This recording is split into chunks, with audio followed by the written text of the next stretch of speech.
हम ही को कातिल कहेगी दुनिया, हमारा ही कत्लेआम होगा।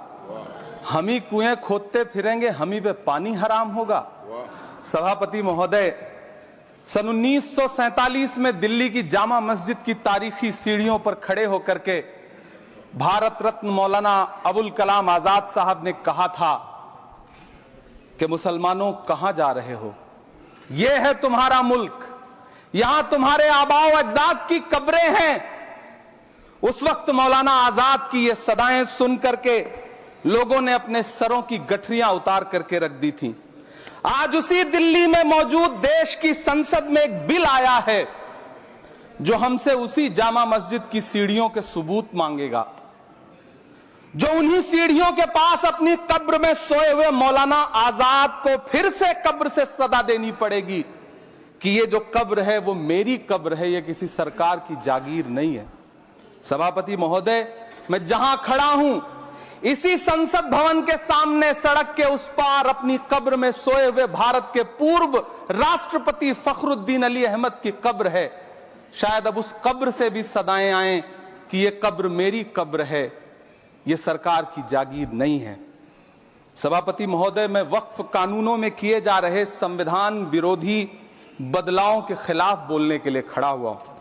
संविधान का आर्टिकल 14 हो, 29 हो, 30 हो, चीख चीख कर कहता है कि देश में सब बराबर के हकदार हैं। आर्टिकल 26 कहता है कि सबको अपने अपने मजहबी कामों के लिए मंदिर, मस्जिद, गिरजाघर, गुरुद्वारों का निर्माण करने का हक है और उसका रखरखाव का भी हक है। लेकिन डॉक्टर बाबा साहब अंबेडकर के संविधान को हर दिन कुचलने वाली यह सरकार देश के मुसलमानों से नफरत में इतनी अंधी हो गई है कि खुलेआम देश की संसद में देश सरकार के माइनॉरिटी मिनिस्टर साहब और होम मिनिस्टर साहब झूठ बोलते हैं और देश को गुमराह करते हैं, झूठ शब्द असत्य बोलते हैं। सरकार ने इस बिल का नाम उम्मीद रखा है। मंत्री जी कल से इसे देश के मुसलमानों के लिए नई उम्मीद बता रहे हैं। नहीं मंत्री जी, न तो यह बिल मुसलमानों के लिए नई उम्मीद है और न ही उम्मीद की नई किरण। सभापति महोदय, भाजपा ने पूरे देश में वक्फ के नाम पर कई सारे झूठ फैलाए हैं। आइए आज उनकी सच्चाई पर बात करते हैं। वक्फ ट्रिब्यूनल को ऐसे बताया जाता है जैसे वक्फ ट्रिब्यूनल कोई मजहबी खाप पंचायत हो।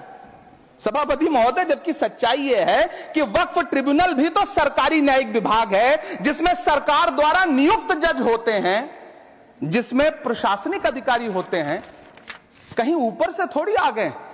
सभापति महोदय, देश के गृह मंत्री जी ने इसी सदन में कहा कि वक्फ ट्रिब्यूनल के फैसले के खिलाफ कोई कोर्ट नहीं जा सकता, जबकि सच यह है कि वक्फ एक्ट 1995 की धारा 83(9) के तहत हाई कोर्ट वक्फ ट्रिब्यूनल के फैसले की न सिर्फ समीक्षा कर सकता है बल्कि उसे बदल भी सकता है। सच तो यह है कि वक्फ बोर्ड खुद अपनी जमीनों के लिए कई सारी कोर्ट में मुकदमे लड़ रहा है।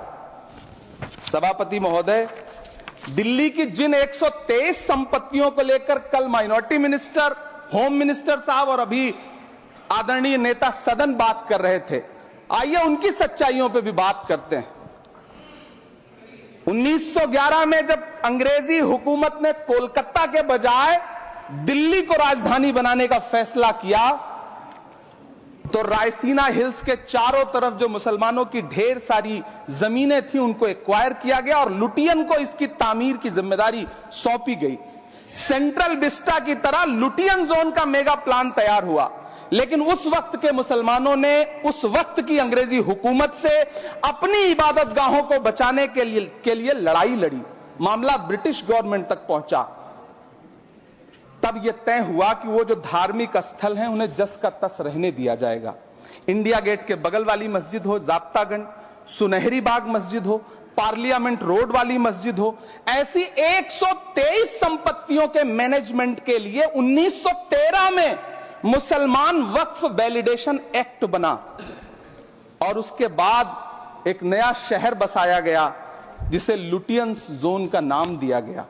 फिर 1943-45 के बीच एक और समझौता हुआ आजादी से पहले उसके तहत काफी सारी वक्फ जायदादों को सुन्नी मजलिस औकाफ बनाकर उसके अंडर किया गया ताकि उसकी देखरेख की जा सके।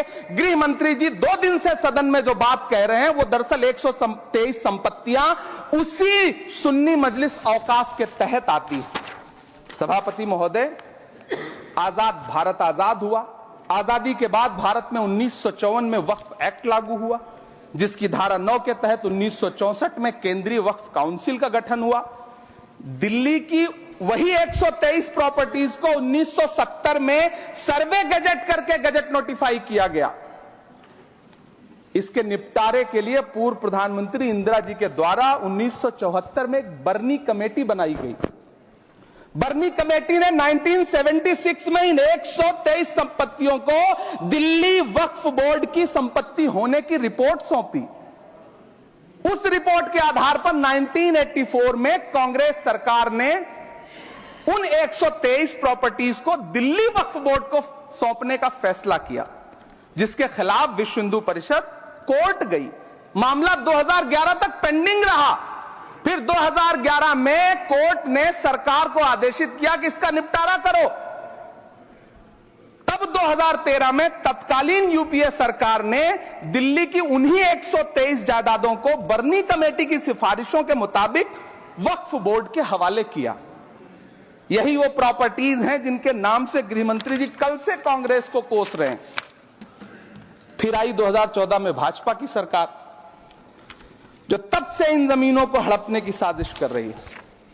जिस बिल को मुसलमानों के हुकूक की हिफाजत करने वाला बिल बताया जा रहा है, उसी को पेश करने के लिए और उस पर बात करने के लिए लोकसभा में भाजपा सरकार के पास एक भी मुस्लिम सांसद नहीं है। जिस वक्त, मैं लोकसभा कह रहा हूं, सुना करिए, जिस वक्फ बिल को मुस्लिम महिलाओं को हक दिलाने वाला बताया जा रहा है, उसे संसद में पेश करने वाली पार्टी के पास न तो राज्यसभा में, न लोकसभा में, न देश की किसी विधानसभा में एक भी मुस्लिम महिला सदस्य नहीं। कल किरण रिजिजू जी कह रहे थे कि रेलवे की जमीनें देश की जमीनें हैं, डिफेंस की जमीनें देश की जमीनें हैं। हां मंत्री जी हैं, बिल्कुल हैं। ये जो वक्फ की जमीनें हैं, ये हमारे पुरखों ने धार्मिक कामों के लिए डोनेट किया है। तो हम भी तो इसी देश के नागरिक हैं, हम भी तो इसी देश के बेटे हैं। तो वक्फ की जमीनें भी तो इसी देश की जमीनें हैं, उनको पराया क्यों बोलते हैं आप? सभापति महोदय, अशफाकुल्लाह खान जब फैजाबाद की जेल में फांसी के फंदे पर झूल रहे थे तो इसी देश की जमीन के लिए झूल रहे थे ना। सभापति महोदय, अंडमान की जेल में काला पानी की सजा काटकर अपनी जान देने वाले मौलाना फजले हक खैराबादी हो या शेर खान अफरीदी हो, वो भी तो इसी जमीन के लिए अपनी जान दे रहे थे ना। सभापति महोदय, पाकिस्तान के खिलाफ लड़ते हुए अपनी जान देने वाले महावीर चक्र विजेता ब्रिगेडियर उस्मान हो या पाकिस्तान के पैटर्न टैंक उड़ाने वाला परमवीर चक्र विजेता वीर अब्दुल हमीद हो, वो भी तो इसी जमीन के लिए अपनी जान दे रहा था ना। और मंत्री जी, मैं इस सदन में अलल ऐलान ये कहता हूं कि जब भी इस देश की जमीन को लहू की जरूरत होगी, आपसे 2 कदम आगे इमरान खड़ा मिलेगा। ये मैं आपसे यकीन दिलाते हुए कह रहा हूं। सभापति महोदय, मैं सरकार से कहना चाहता हूं, हमसे हमारी इबादत गाहें तो मत छीनिए ना, हमारे घरों पे बुलडोजर तो मत चलाइए ना, हमारी कब्रों में तो हमें सुकून से सोने दीजिए ना। सभापति महोदय, माइनॉरिटी मिनिस्ट्री का बजट कट करके, मुस्लिम बच्चों की स्कॉलरशिप बंद करके अब सरकार कह रही है कि हम वक्फ की आमदनी से गरीब मुसलमानों का भला करेंगे। गुजरात की बेटी बिल्किस के बलात्कारियों की रिहाई के बाद उन्हें माला पहनाने वाली लोगों के नेता ये कह रहे हैं कि यह बिल मुस्लिम महिलाओं को उनका हक दिलाएगा। धन्यवाद मोदी जी, क्या बढ़िया सौगातें मोदी दे रहे हैं आप। पहले हमें गुजराते मोदी दिया, आप सौगाते मोदी दे रहे हैं। लेकिन यह सरकार इतना याद रखे कि इसी ठसक के साथ देश की संसद में सीए का कानून भी लाया गया था और कहा गया था बड़े बड़े भाषण देकर के कि पड़ोसी देशों से हिंदू भाइयों को ला करके यहां नागरिकता दी जाएगी। लेकिन मैं आपके संज्ञान में लाता हूं सर कि पिछले इतने दिनों में इनसे नागरिकता लेने के लिए 2000 व्यक्ति भी नहीं आए, जबकि इसके उलट इन्हीं की सरकार में पिछले 10 साल में 15 लाख से ज्यादा भारतीयों ने भारत की नागरिकता छोड़ करके दूसरे देश में जाकर के बस गए। यह हुआ उस कानून का अंजाम।